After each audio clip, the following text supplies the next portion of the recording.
नमस्कार, मैं हूं अर्चना और आप देख रहे हैं प्राइम टीवी। वक्त हो गया है खबर दोपहर का। दिल्ली चुनावी जंग अब प्रचार के अंतिम चरण में आ चुकी है, जहां सत्ताधारी आम आदमी पार्टी की ओर से प्रचार की कमान पार्टी संयोजक अरविंद केजरीवाल ने संभाल रखी है, तो वहीं कांग्रेस की ओर से लोकसभा में विपक्ष के नेता राहुल गांधी भी कई रैलियां रद्द होने के बाद अब मैदान में उतर चुके हैं। इसके अलावा भारतीय जनता पार्टी की ओर से भी गृह मंत्री अमित शाह और उत्तर प्रदेश के मुख्यमंत्री योगी आदित्यनाथ, उत्तराखंड के सीएम पुष्कर सिंह धामी समेत बड़े चेहरे प्रचार के मैदान में उतर चुके हैं। लेकिन दिल्ली चुनाव की प्रचार भूमि में अब बीजेपी के सबसे बड़े चेहरे प्रधानमंत्री नरेंद्र मोदी की एंट्री हो रही है। बता दें कि पीएम मोदी आज यमुना पार इलाके के गोंडा विधानसभा क्षेत्र में चुनावी रैली कर रहे हैं।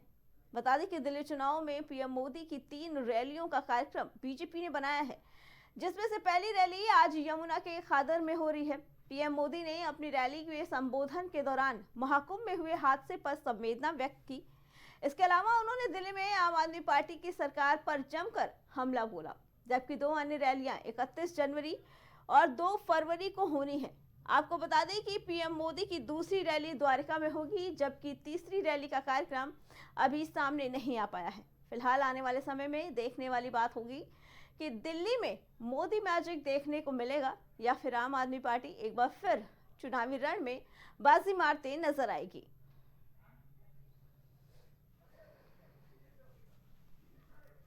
बता दें कि प्रधानमंत्री नरेंद्र मोदी दिल्ली में चुनावी सभा को संबोधित कर रहे हैं। उन्होंने सबसे पहले अपने भाषण की शुरुआत महाकुंभ में हुए हादसे को लेकर की। उनका कहना है कि महाकुंभ में हुआ हादसा काफी दुखद है और इसमें सभी पीड़ितों के प्रति अपनी संवेदना व्यक्त की। साथ ही उन्होंने कहा कि अब स्थिति नियंत्रण में है और स्नान भी शुरू हो गया है। इसके अलावा प्रधानमंत्री नरेंद्र मोदी ने आम आदमी पार्टी के ऊपर सीधे हमला बोला।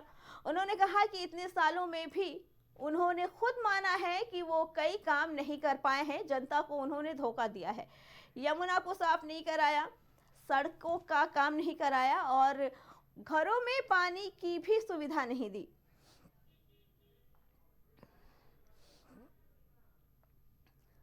बता दें पीएम मोदी ने साफ तौर पर ये कहा, आम आदमी पार्टी ने कोई भी काम नहीं करवाया और ये बात उन्होंने खुद भी मानी है।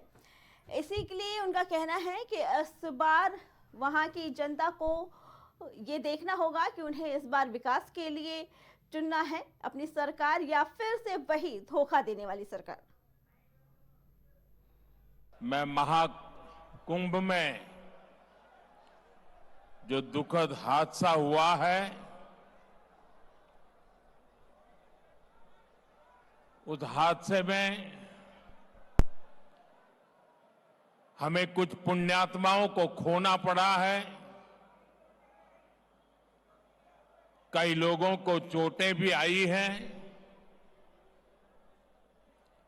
मैं प्रभावित परिवारों के प्रति संवेदना व्यक्त करता हूं और घायलों के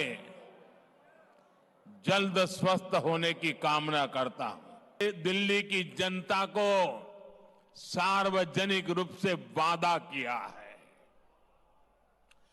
दिल्ली में बनने वाली भाजपा सरकार अपने वायदे पूरी करेगी।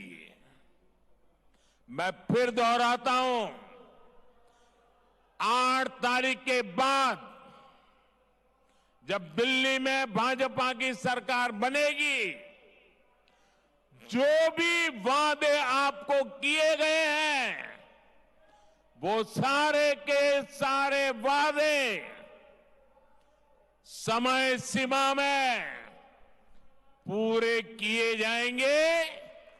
ये मोदी की गारंटी है।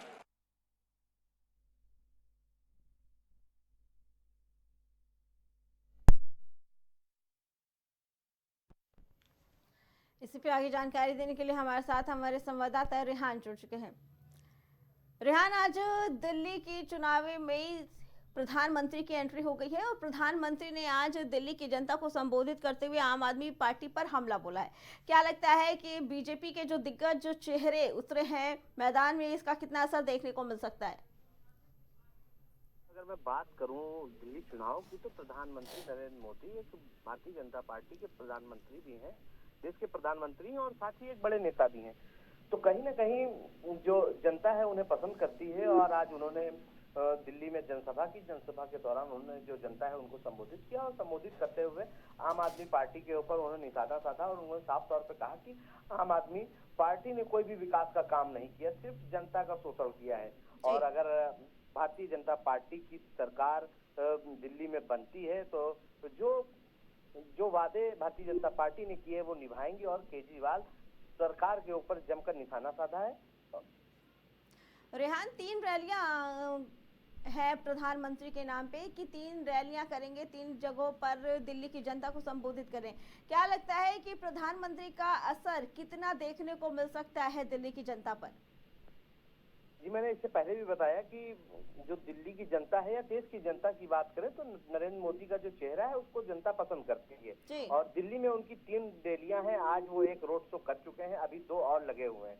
तो कहीं ना कहीं जो चुनावी माहौल है वो बदलता हुआ नजर आएगा और कहीं ना कहीं जो आम आदमी पार्टी है या और भी जो वहां पर पार्टियां चुनाव लड़ी उनके लिए थोड़ा सा कठिनाई आएगी। तो कहीं ना कहीं जो प्रधानमंत्री नरेंद्र मोदी हैं वो इनके लिए कठिनाई पैदा करेंगे। जी रेहान, आपका बहुत बहुत धन्यवाद।